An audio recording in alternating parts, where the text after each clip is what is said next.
شاہ محمود حسین قریشی کو پی ٹی آئی کا poster boy کہا جائے تو بے جانا ہوگا۔ آج شاہ محمود نے عمران خان کی جیل بھرو تحریک میں سب سے پہلے گرفتاری دے کر یہ ثابت کیا کہ وہ خان کو خوش کرنے اور ان سے اپنی وفاداری کو ثابت کرنے کے لیے کوئی بھی موقع ہاتھ سے جانے نہیں دیں گے۔ شاہ محمود قریشی 22 جون 1956 کو سرزمین اولیاء ملتان کے ایک امیر، سیاسی اور ممتاز صوفی گھرانے میں پیدا ہوئے۔ ان کا خاندان ملتان میں سلطان بہاؤالدین زکریا رحمۃ اللہ علیہ کے مزار کا متولی ہے اور اس نسبت سے ان کے مریدوں کی تعداد لاکھوں میں ہے۔ شاہ محمود نے ایچیسن کالج سے تعلیم حاصل کی اور فورمن کرسچن کالج سے بیچلر آف آرٹس کی ڈگری حاصل کی اور کرسٹی کالج کیمبرج سے ماسٹر آف آرٹس کیا۔ شاہ محمود کے والد مخدوم سجاد حسین قریشی سینٹ آف پاکستان کے سابق ممبر اور 1985 سے 1988 تک پنجاب کے 15ویں گورنر رہے۔ وہ صدر پاکستان جنرل محمد ضیاء الحق کے قریبی دوستوں میں شمار ہوتے تھے۔ شاہ محمود قریشی 1985 سے 1993 تک 9 سال تک پنجاب کی صوبائی اسمبلی کے رکن رہے اور 1988 سے 1993 کے درمیان صوبائی کابینہ میں مختلف عہدوں پر خدمات انجام دیں۔ 1996 اور بعد ازاں سن 2000 سے 2002 تک ملتان کے میئر بھی منتخب ہوئے۔ شاہ محمود قریشی نے پہلی بار 1985 کے پاکستان کے عام انتخابات میں ملتان سے پنجاب کی صوبائی اسمبلی کے لیے الیکشن لڑا، جو ضیاء الحق کی فوجی حکومت کے دوران غیر جماعتی بنیادوں پر منعقد ہوئے تھے۔ انہوں نے 1986 میں پاکستان مسلم لیگ میں شمولیت اختیار کی، جو بعد ازاں مسلم لیگ نون بن گئی۔ ملتان کے مختوم نے 1993 میں مسلم لیگ کو خیر بات کہتے ہوئے پاکستان پیپلز پارٹی میں شمولیت اختیار کی اور پہلی بار 1993 کے عام انتخابات میں پاکستان پیپلز پارٹی کے امیدوار کے طور پر ملتان سے قومی اسمبلی کے لیے منتخب ہوئے۔ انہیں اس وقت کی وزیر اعظم محترمہ بے نظیر بھٹو کی وزارت میں پارلیمانی امور کا وزیر مملکت مقرر کیا گیا۔ نومبر 1996 میں انہیں پی پی پی کا ترجمان مقرر کیا گیا۔ ان کی کامیابیوں کا یہ سفر اس وقت تک جاری رہا جب تک مخدوم کو ایک دوسرے مخدوم نے شکست نہ دی، اور یوں وہ 1997 کے انتخابات میں مسلم لیگ نون کے مخدوم جاوید ہاشمی سے شکست کھا گئے۔ تاہم انہیں اس وقت کے صدر پرویز مشرف کی کونسل آف اکنامک ایڈوائزرز میں عہدے کی پیشکش کی گئی، تاہم شاہ محمود قریشی نے یہ آفر ٹھکرا دی۔ ایچیسن کے گریجویٹ شاہ محمود قریشی نے سن 2000 سے 2002 تک ملتان کے ضلعی ناظم کے طور پر بھی خدمات انجام دیں۔ اپنی میئرشپ کے دوران انہوں نے ملتان ضلع کا بہترین انتظام کیا اور متعدد ترقیاتی منصوبوں کی نگرانی کی۔ وہ 2002 کے پاکستان کے عام انتخابات میں پی پی پی کی نشست پر ملتان سے دوسری بار رکن قومی اسمبلی کے لیے دوبارہ منتخب ہوئے اور مخدوم جاوید ہاشمی سے بدلہ لیتے ہوئے انہیں ملتان میں شکست دی۔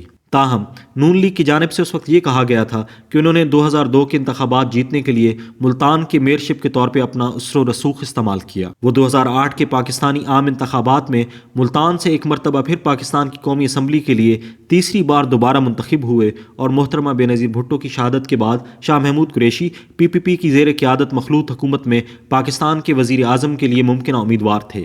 تاہم ایک مرتبہ پھر انہیں کسی اور سے نہیں، ایک مخدوم سے ہی شکست کھانا پڑی جب وزارت عظمیٰ کا تاج سید یوسف رضا گیلانی کے سر پر سجا دیا گیا اور شاہ محمود کو کابینہ میں وزیر خارجہ کا عہدہ بعد النخواستہ سنبھالنا پڑا، مگر اس دوران ان کی صدر زرداری کے ساتھ کچھ زیادہ نہ بن پائے۔ فروری 2011 میں جب مخلوط حکومت نے کابینہ کی نشستوں میں کی تعداد میں کمی کا اعلان کیا تو مضحکہ طور پر وزارت خارجہ کی منسٹری کو ختم کر دیا گیا۔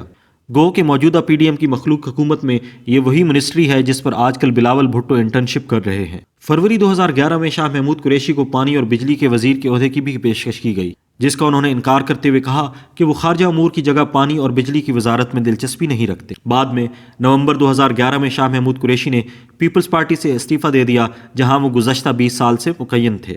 انہوں نے اپنی قومی اسمبلی کی رکنیت یہ کہتے ہوئے چھوڑ دی کہ میں بے نظیر بھٹو کی قیادت میں پی پی پی میں شامل ہوا تھا اور پی پی پی اب شہید محترمہ بے نظیر بھٹو کی پارٹی نہیں رہی، اور وہ زرداری لیگ کا حصہ نہ بنتے ہوئے پارٹی رکنیت سے مستعفی ہونے کا اعلان کرتے ہیں۔ نومبر 2011 کے آخر میں شاہ محمود قریشی نے گھوٹکی میں ایک جلسے میں پاکستان تحریک انصاف میں شمولیت کا اعلان کیا۔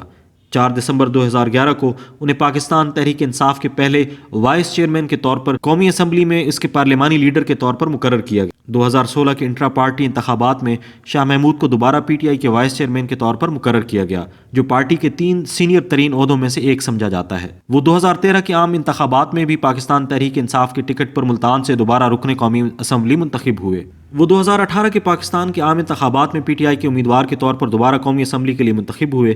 اپنے کامیاب انتخاب کے بعد وہ قومی اسمبلی کے اسپیکر کے عہدے کے لیے پی ٹی آئی کے نامزد امیدوار کے طور پہ سامنے آئے۔ اطلاعات کے مطابق عمران خان نے اپنے طویل پارلیمانی تجربے کی وجہ سے انہیں عہدہ سنبھالنے پر آمادہ کیا، تاہم شاہ محمود نے پورٹ فولیو لینے سے چاٹ کا مظاہرہ کیا۔ پی ٹی آئی کے حلقوں کی جانب سے یہ کہا جاتا رہا کہ شاہ محمود تخت لاہور کا تاج اپنے سر پر سجانا چاہتے تھے، مگر اس بار پھر ان کی راہ کی رکاوٹ کوئی اور نہیں بلکہ سرائیکی وسیب کے سرکردہ ترین سیاستدان بنے۔ 18 اگست کو عمران خان نے اپنی وفاقی کابینہ کے ڈھانچے کا باضابطہ اعلان کیا تو قریشی کو ایک مرتبہ پھر سے وزیر خارجہ نامزد کیا گیا۔ 20 اگست 2018 کو انہوں نے وزیر اعظم عمران خان کی وفاقی کابینہ میں وفاقی وزیر برائے خارجہ امور کی حیثیت سے حلف اٹھایا۔ وہ پی ٹی آئی کی حکومت میں ایک فعال رکن کے طور پہ کام کرتے رہے، لیکن ساتھ ہی ساتھ پی ٹی آئی کے دھڑوں میں انہیں ناپسندیدگی کا سامنا بھی کرنا پڑا۔ پی ٹی آئی کے نظریاتی کارکن اور عمران خان کے دیگر ساتھی شاہ محمود کو جہانگیر ترین اور عمران خان میں دوریاں پیدا کرنے اور علیم خان کو پی ٹی آئی سے فارغ کرانے میں ایک اہم کردار کے طور پہ دیکھتے ہیں۔ اسی طرح عثمان بزدار کی حکومت کو پنجاب میں ناکام بنانے کے لیے بھی انگلیاں ان کی طرف اٹھائی جاتی ہیں۔ لوگوں کا کہنا ہے کہ وہ خود تو وزیر اعلیٰ نہ بن پائے، لیکن بزدار کو بھی سکون کا سانس نہ لینے دیا۔ تاہم ان سارے الزامات اور قیاس آرائیوں کے باوجود Shah Mahmood Qureshi P T I کے ساتھ اپنی وابستگی سے لے کر اب تک کپتان کے ساتھ کھڑے نظر آئے۔